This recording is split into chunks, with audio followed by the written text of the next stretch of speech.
Friends, welcome to Sweety Sudraj world. Friends, आज मैं आया हूँ केसरी के ऑफिस में फ्रेंड्स, और मेरे साथ बैठी है संगीता मैम। हेलो फ्रेंड्स, ये है संगीता मैम। ये ना सब टूर्स एंड ट्रैवल्स का, मतलब ये यहाँ की ओनर है और यहाँ का सब टूर्स एंड ट्रैवल्स का देखती हैं। ये बहुत अच्छी है और उन्होंने मुझे फरीड रोशर दिया, तो thank you ma'am. And ma'am, मैं आपसे पहला क्वेश्चन पूछना चाहूँगा कि आपने केसरी कब स्टार्ट किया, मतलब इससे पहले ना मैं बताऊंगी जरूर, लेकिन मैं ना पहले आपका बड़ा बड़ा कंग्रेचुलेशन। इतनी छोटी उम्र में इतना बड़ा काम कर रहे हो, बहुत है। मुझे अभी दिखाई दे रहा है देश की प्रगति आपके हाथ में है। Great great. सो फ्रेंड्स, मैं आपको भी थैंक यू बोलना चाहता हूँ क्योंकि इतने बड़े मैम मुझे कॉन्ग्रेचुलेट कर रहे हैं आपकी वजह से। आपने 100 सब्सक्राइबर्स करके दिए, 100, तो मैं बहुत खुश हूँ उसकी वजह से। तो मैम, किसी स्टार्ट कैसे हुआ? स्टार्ट तो इन्होंने किया। This is the name of Kesari. Do you know who is Kesari? Kesari Patil. He is a founder member of Kesari tours. 1984 में उन्होंने ये कंपनी स्टार्ट की। He was a teacher of history, geography and PT teacher. History, geography, PT teacher है ना। उनकी जो knowledge है ना, ये टूरिस्ट ट्रैवल एंड टूरिज्म में बहुत काम आ गए। हम कहते हैं उसको केसरी का डीएनए उन्होंने ये से। But geography, history and PT Kesari, ये तो मुझे आपको बताना है आज। हम थोड़ा सा, कैसा है आपका जोग्राफी? मेरा geography means kind of good है। काइंड ऑफ गुड, सो मतलब 80%। Oh wow, so that's a good है ना। मुझे तो जोग्राफी जरा भी पसंद नहीं था। I was a great in maths. But है ना, जब मैं इंडस्ट्री में आ गई ना, जब मैं मेरे पिताजी के साथ जब टूर करती थी, तभी मुझे मालूम पड़ा कि ज्योग्राफी और इतिहास का नॉलेज होना बहुत ज़रूरी है, और आप जैसे बच्चों को तो ज़रूर है। आज हम विश्व, भारत के बाहर का जग देखते हैं, लेकिन भारत के अंदर भी बहुत सारी सुविधा है, बहुत सारे प्रेक्षणीय स्थल है जो हम देख सकते हैं, और उनको देखने के लिए एक अलग तरीका प्लान होना चाहिए। उसके लिए हमें क्या चाहिए? तो ज्योग्राफी में हमें पता है, या ज्योग्राफी की नॉलेज होनी चाहिए। कैसे मौसम होना चाहिए, किस मौसम में हमें जाना है, वहाँ की खासियत क्या है। तो वहाँ की खासियत अलग अलग है, जिसे हम है ना एक थोड़ा सा टेक्निकल यूज़ करते हैं, हाईलाइट्स, और we can use USP of that product, USP of that sectors. USP मतलब यूएसपी यूनिक सेलिंग पॉइंट्स। और यूनिक सेलिंग पॉइंट्स जो है ना, हम जब सेल करते हैं तो हम लोगों को बताते हैं कि आपको है ना सिंगापुर में क्यों जाना है, आपको कश्मीर में कब और क्यों जाना है करके। अब कश्मीर में जाओगे तो ये ना नॉलेज हमें कहाँ से मिला? ये तो इन्होंने दिया है, बट एक्चुअल नॉलेज हमारे हिस्ट्री जोग्राफी में है, जोग्राफी के बुक में, कि आप कश्मीर में भी 4 सीज़न होते हैं, करें तो हर एक सीज़न की खासियत है। जैसे आप अप्रैल में जाओगे तो आप ट्यूलिप फ्लावर सीजन दिखाई दे सकते हैं। जुलाई अगस्त सितंबर जाओगे तो आप है ना पेड़ों पे एप्पल्स देखोगे लाइव, और इतने अच्छे अच्छे एप्पल्स आप खाने वाले, जिससे इतनी स्वीट होती है, अखरोट जैसे। नवंबर में जाएंगे, कश्मीर का क्या फेमस है? केशर, सैफ्रॉन।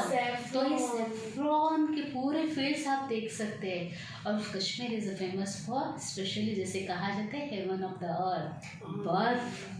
तो बर्फ में खेलना, स्नो में खेलना एक अलग चीज़ होती है, और जो लोगों को बहुत अच्छी लगती है। ये सारे ना हम हाईलाइट्स है ना, जब लोग आते हैं बुकिंग के लिए तब हम उनके सामने रखते हैं कि आपको कहाँ कौन से मौसम में जाना है। तो मुझे काम में आया है अभी geography. So do you know that हमारी जो पढ़ाई है वो सबसे बहुत अच्छी पढ़ाई है, जो हमें ना, हम कभी कभी बोलते हैं बहुत बोरिंग होती है, कुछ होती है, बट इसका ना नॉलेज जब हम ऐसे इंडस्ट्री में, अब not in this industry, travel industry, कहाँ भी जाओ तो ये हमें काम में आता है। यस। और है ना मेरे पिताजी है ना पीटी यू नो। हाँ, physical. It is also very important, correct. तो उन्होंने हमें बताया कि है ना हमेशा हमें फिट रहना है।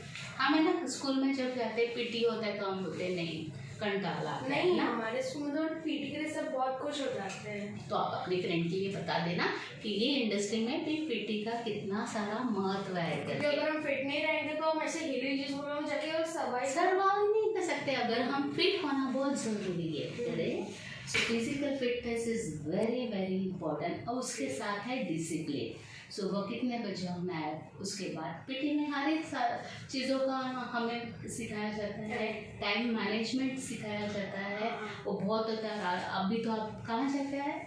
अभी मैं इधर हरिद्वार जाके आए, बद्रीनाथ पे। तो बहुत इम्पोर्टेंट था ना टाइम मैनेजमेंट। हाँ, ये समय पे इतना ट्रैवलिंग करना है, उसके बाद यहाँ पहुँच रहे हैं, वहाँ से फिर मंदिर इतने जगह बंद होगी, उसके पहले मुझे दर्शन करवाना है। हाँ, करें जोशी मठ जाएंगे, उसके बाद बैरियर होती है।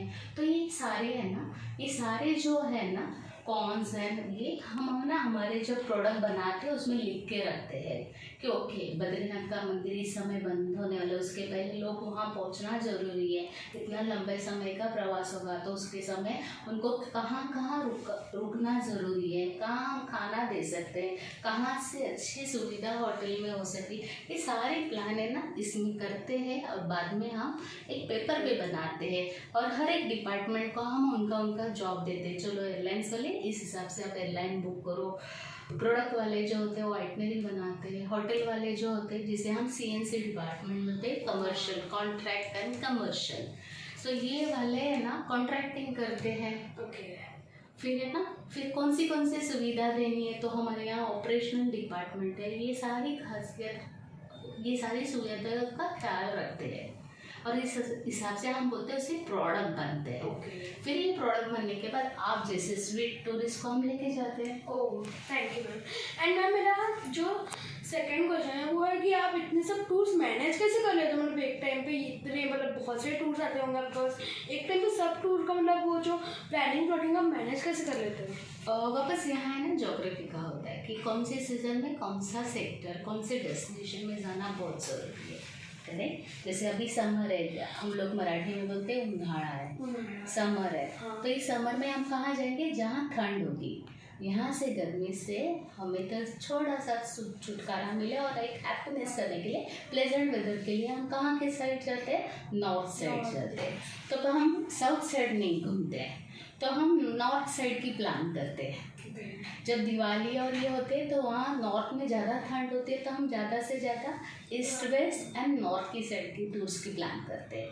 तो ये बन जाता है। फिर इतने सारे लोग हैं, हर एक डिपार्टमेंट को एक SOP स्टैंडर्ड ऑपरेटिंग प्रोसेस होती है, हर एक डिपार्टमेंट की टाइम होता है, उनको दिया जाता है कि इस टाइम में आपको ये फॉलो करके इस प्रोडक्ट को अच्छी तरह से बनाना है। एंड सेकेंड थिंग, जैसे आप अभी बद्रीनाथ जाके है ना, वैसे हमारे टूरिस्ट जब जाते हैं तो हमारा एक गेस्ट रिलेशनशिप डिपार्टमेंट है, वो उनको फ़ोन करता है और पूछते हैं कि आपकी टूर कैसी हुई है, कैसे चल रहा है आपका टूर का। अगर उनका कुछ असुविधा होती होगी तो वापस उसको हमारी जो क्रिटिक डिपार्टमेंट है उसके ऊपर काम करके उनको सुविधा देते हैं। एंड नेक्स्ट टाइम जब हम वापस वो प्रोडक्ट का प्लान करते हैं ना, तो ये जो असुविधाओं वाली चीज़ों को पहले ध्यान में रखते हैं और उसके ऊपर काम करते हैं, फिर वो प्रोडक्ट बनता है। ओके मैम, तो इतना सब आप मैनेज कर लेते हैं, आप मतलब बहुत मतलब कितना डिफिकल्ट होता हो गया, आप कर लेते हो ये सब। तो it's a team work. Okay, it's a team work, everybody is working and that's why we say the KCN, not the only the management is working, the entire KCNs are working here day and night. जब देखो आपको छुट्टी पड़ी है school की, अब tour पे जा रहे हैं, बट हमारे सारे केसरेंस आपकी छुट्टी, आपकी हॉलीडे एक है ना अविस्मरणीय होनी चाहिए, मेमोरेबल होनी चाहिए, इसलिए दिन भर काम करते हैं, दिन रात काम करते हैं। उनका ये होता है कि उनकी छुट्टी, फिर हमारी छुट्टी होती है जुलाई अगस्त में, फिर हमारे लोग टूर पे जाते हैं, ऐसे करते हैं। सो मैम थैंक यू, आपने इतना सब बताया, अपना प्रीशियस टाइम मेरे लिए निकाला, तो thank you ma'am. So friends, मिलते हैं हम किसी नेक्स्ट व्लॉग में, तब तक के लिए bye. Please do like, share and subscribe my channel. Thank you.